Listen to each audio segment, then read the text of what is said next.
energy. And I think the energy suppliers have seen that coming for a long while. That's the reason why they charge so much for the energy. Effectively, my next door neighbour installs LED lights. He's paying a sixth of what he was paying originally. The energy company still wants that money. They have to recoup it somewhere. So they've got the energy prices up.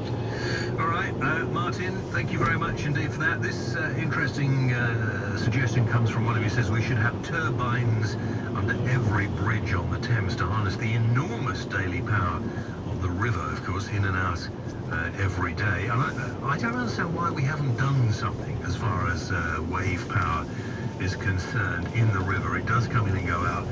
There's a huge rise and fall in the River Thames. Why haven't we harnessed that, particularly for buildings, properties, businesses along the banks of the River Thames? I would have thought that was a definite idea that should be looked into.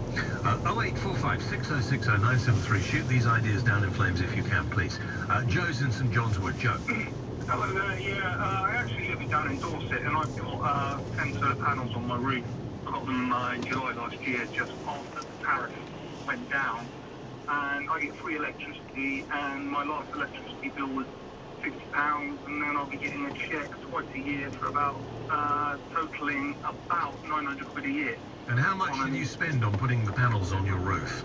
7,000 quid. It was about 6 months before that would have cost me 14,000 quid, but because the demand dropped off massively, because the tariff went down, we got them for a lot cheaper, so it works out. It works out as quite a good investment. However, my personal opinion in the grand scheme of things, we just need to build a whole load of nuclear power stations. All right, Joe, thank you for that. Christian's in Bracknell. Christian? Yes, hi there. Christian. Good to speak to you, James. Thank you. Yeah, only based on my experience, so many people rip out their old systems in their properties, wood-burning stoves, for instance, and fires with backburners in the past. And so many of my clients that I've done work for, I say leave them in for the future, just in case things turn around. And in my own experience, I've had an oil-fired boiler, and oil went up 5-6 years ago so high that we couldn't afford to pay for it anymore. Then we fitted a gas boiler. But we've always had a wood-burning stove, and the amount of times that we switch over between the 2 or 3 of them when prices go up and down, keep the existing systems in place when you replace old. Don't rip out the old. Sure. Just keep in the system and add on to it. In the future, there is going to be a replacement. There's a reason why, I mean, this is being a little bit conspiracy here, the reason why the government and those that be don't come up with a suggestion yet. They're going to deplete the existing gas and oil fuel supplies before they bring out the new replacement, which will be hydrogen-fueled cells systems in the home. And it is coming. It's slow, but it is coming. Do you think we're going to be in a time when we are having fuel rationing or energy rationing in the future, Christian? Yes. Okay. Yes, I do. All right, mate, thank you very much indeed for that. We'll continue to take your calls on your views on how we're going to heat and light our homes in the future. And also in this next hour, very worrying decision on plans to close 4 A&E units in northwest London will be made any time now. We're waiting for the decision. Under the plans, the units in Charing Cross, Central, Middlesex, Hammersmith and Ealing hospitals could be downgraded to urgent care centres. If you have used any of these units, I'd like to hear from you. And I want to know what you think if you work in them as well. On FM, online and digital radio, London's biggest conversation. This is LBC 97.3. It's 5 o'clock. Good evening. I'm Dan Whitehead. 4 hospitals in London could have their A&E departments downgraded. NHS North West London says the changes at Charing Cross, Central Middlesex, Hammersmith and Ealing hospitals will save money and improve care. But this protester at the Methodist Central Hall in Westminster, where the decision is being announced, says it's all about making money. This is about business. It's about contracts. It's about architects. This is not about people's lives. And this is Pistorius says he thought his girlfriend was still in bed when he shot her dead at his home in South Africa. London 2012 gold medalist has told the bail hearing he believed an intruder had broken in through a window in his bathroom. The 26-year-old's lawyer said he was filled with horror and fear after firing the shots when he realised Reva Steenkamp was not in their bed. Sky News correspondent Alex Crawford has been in the court in Pretoria. He talks about this idyllic pre-Valentine's Day evening that they spent together with Reva practicing yoga and him watching television, and both of them, he said, were clearly in love. 3 teenage boys have been stabbed after reports of a fight in North Kensington. Air ambulance crews were called to Henry Dickens Court just after 1:30 this afternoon. LBC 97.3's reporter Tom Shield is there. The pavement is stained with blood here outside the community centre in Dickens Court, where police have cordoned off a large area to continue their investigation. The air ambulance was first called just after 1:30 this afternoon. Paramedics say in all 3 people have been injured, but their conditions are not thought to be life-threatening. A group of 8 men who stole more than £30 million worth of diamonds from a plane at Brussels airport and tried to pass themselves off as police officers. The armed gang took just 3 minutes to make a hole in a security fence last night, drive onto the runway and take the haul of gems and stones which was about to take off on a plane bound for Zurich. Police found a burnt-out car nearby. A major search is underway for the suspects. A prison officer who works at a high-security jail is to be charged with leaking information about a high-profile prisoner to the Sun newspaper for more than £3,000. The Crown Prosecution Service says Richard Trunkfield is accused of committing misconduct in public office while working at Woodhill Prison near Milton Keynes. FIFA has confirmed that goal line technology will be in place for the 2014 World Cup. Tenders are now being invited to provide the system, designed to help match officials with critical decisions in games. A look now at London's weather. Tonight it will stay dry and become cloudy, lows of 3 degrees Celsius. Wednesday will start wet, but it will dry up and be sunny by the afternoon with highs of 5. Right now on Fleet Street it's 10 degrees. This is LBC 97.3. It's 3 minutes past 5. This is Joanne Webb in the LBC 97.3 travel centre. Problems on the M25 anti-clockwise at junction 12 at the M3. All the traffic's been stopped and it's all down to an accident on the exit slip road. Not looking good at all, as you can imagine. Without traffic being stopped, it's looking really slow.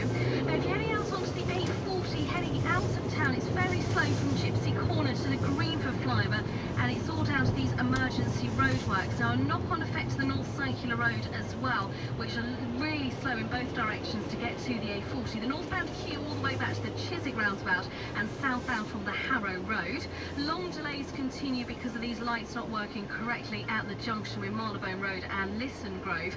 The westbound queues back to King's Cross, then all the way back to the Angel Islington. It's now affecting queues as well in Islington itself. It's hardly moving on Upper Street. And vans overturned on the A316 at Sunbury Cross, and that's causing queues heading into town on the M3. And very slow on the A12 heading out of town from the Lee interchange to the Greenman Tunnel, and that's because the car's broken down inside the tunnel and only one lane is open. Minor delays now on the Metropolitan line, and on the trains, all services via Finsbury Park, they're delayed by up to an hour, so that includes First Capital Connect. Also, First Capital Connect and Southern trains, they're delayed by about 20 minutes via Purley, and Gatwick Express services are only running twice an hour instead of the usual 4 times. Keeping London moving, your next travel update is in 15 minutes.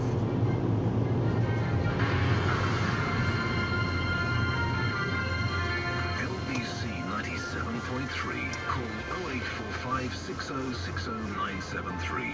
Text 84850. Tweet at LBC 973. This is London's biggest conversation with James Whale. Very good afternoon to you, especially those of you who maybe don't often listen at this time. Perhaps you're on holiday, you're taking a break and you're tuned in. This is LBC 97.3. I'm James Well. This is Drive this afternoon. We'll keep you up to date with the traffic situation. Joanne Webb has that today. She'll be here every 15 minutes, and Dan Whitehead has the news. We've also got a fantastic prize in the competition this afternoon, and that's the HTC Windows Phone. Very good piece of kit, and one of you will win that between now and the end of the show. I'll tell you more about that later. We've been talking about the rising price of our heating and lighting, and apparently we are facing a squeeze in energy reserves. It's going to put the prices up even greater than they rationing in the future. How do you suggest we deal with this problem? It is, after all, the fault of the politicians for not making the decisions 10 to 15 years ago. How do we sort it out? Your thoughts coming in thick and fast. We'll come back to that in a moment. But also, I want to talk about A&E. Now, accident and emergency units, very necessary. If you have an injury, you get injured, or you're suddenly taken ill, you need somewhere to go and some help to get. Well, at this particular moment, there's a meeting going on. A decision on plans to close 4 A&E units in London will be made any time now. Under the plans, units at Charing Cross, Central Middlesex, Hammersmith and Ealing hospitals could be downgraded to urgent care centres. Is that going to affect the safety of Londoners, or maybe urgent care centres right here in the centre of London? At Charing Cross Hospital, at Hammersmith, Middlesex and Ealing hospitals are just what they need. After all, there will be, I'm sure, full A&E units in hospitals fairly near as well. Your thoughts on this? 0845 6060 973, particularly if you work within one of these hospitals and you have thoughts. Is this going to be a good and cost-effective answer to revamping the NHS or not? Gary Thomas, Labour MP for Harrow West, Labour Deputy Shadow Minister for London, joins us now. Garrett, thank you very much indeed for your time. Is this the right way to go or not? Well, I think it's not. I mean, the 4 that are closing today are part of 9 in total in London, either closed or are set for closure.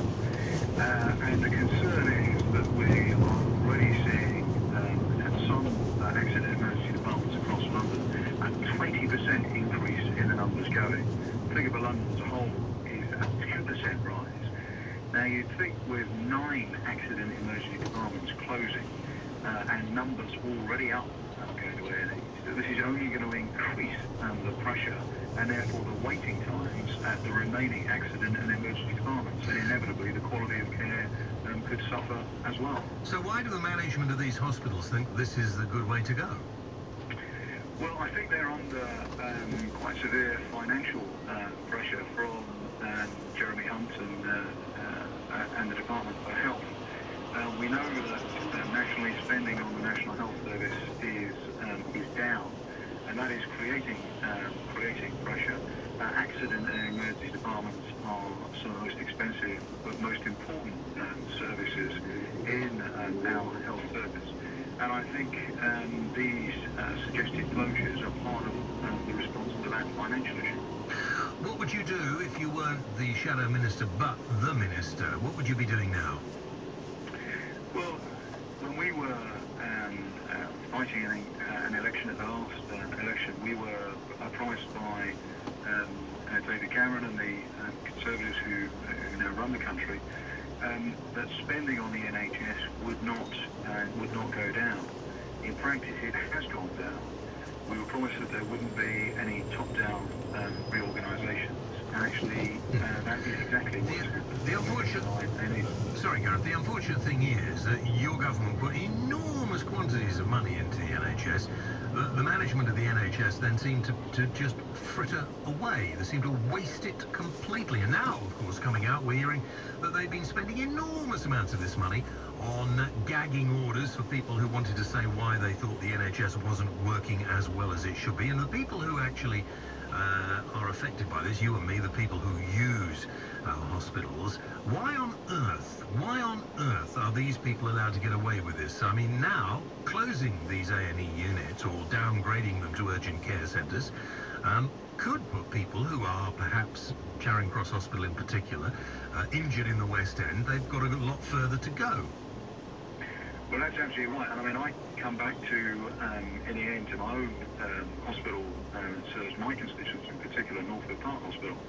Northwood Park has seen a 20% increase in the number of people attending its A&E. And that's despite the fact that it's got an urgent care centre right next door to it. Now, if you're seeing that level of pressure now, I'm not sure anybody is convinced by the argument that at the moment it's going to lead to an increase in the quality of care in the NHS to shut these poor northwest London. Would you actually... Sorry, I was going to say, would you put a charge for those people who waste time, drunks and other people who turn up who have no business really being there, who clog up the system, particularly at night and at weekends? Would you charge them? I don't know about charging them. I think there's a bigger question about how we get alcohol consumption down and how we get people to be safe in terms of their drinking and their other habits. Yeah, we won't do that very quickly, but I mean, if for people who abuse it and who end up there because of their own stupidity, maybe there should be a charge levied on those people who waste the time of the NHS.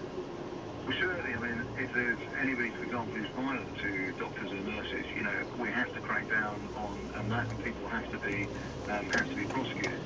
I suppose my point, James, is simply that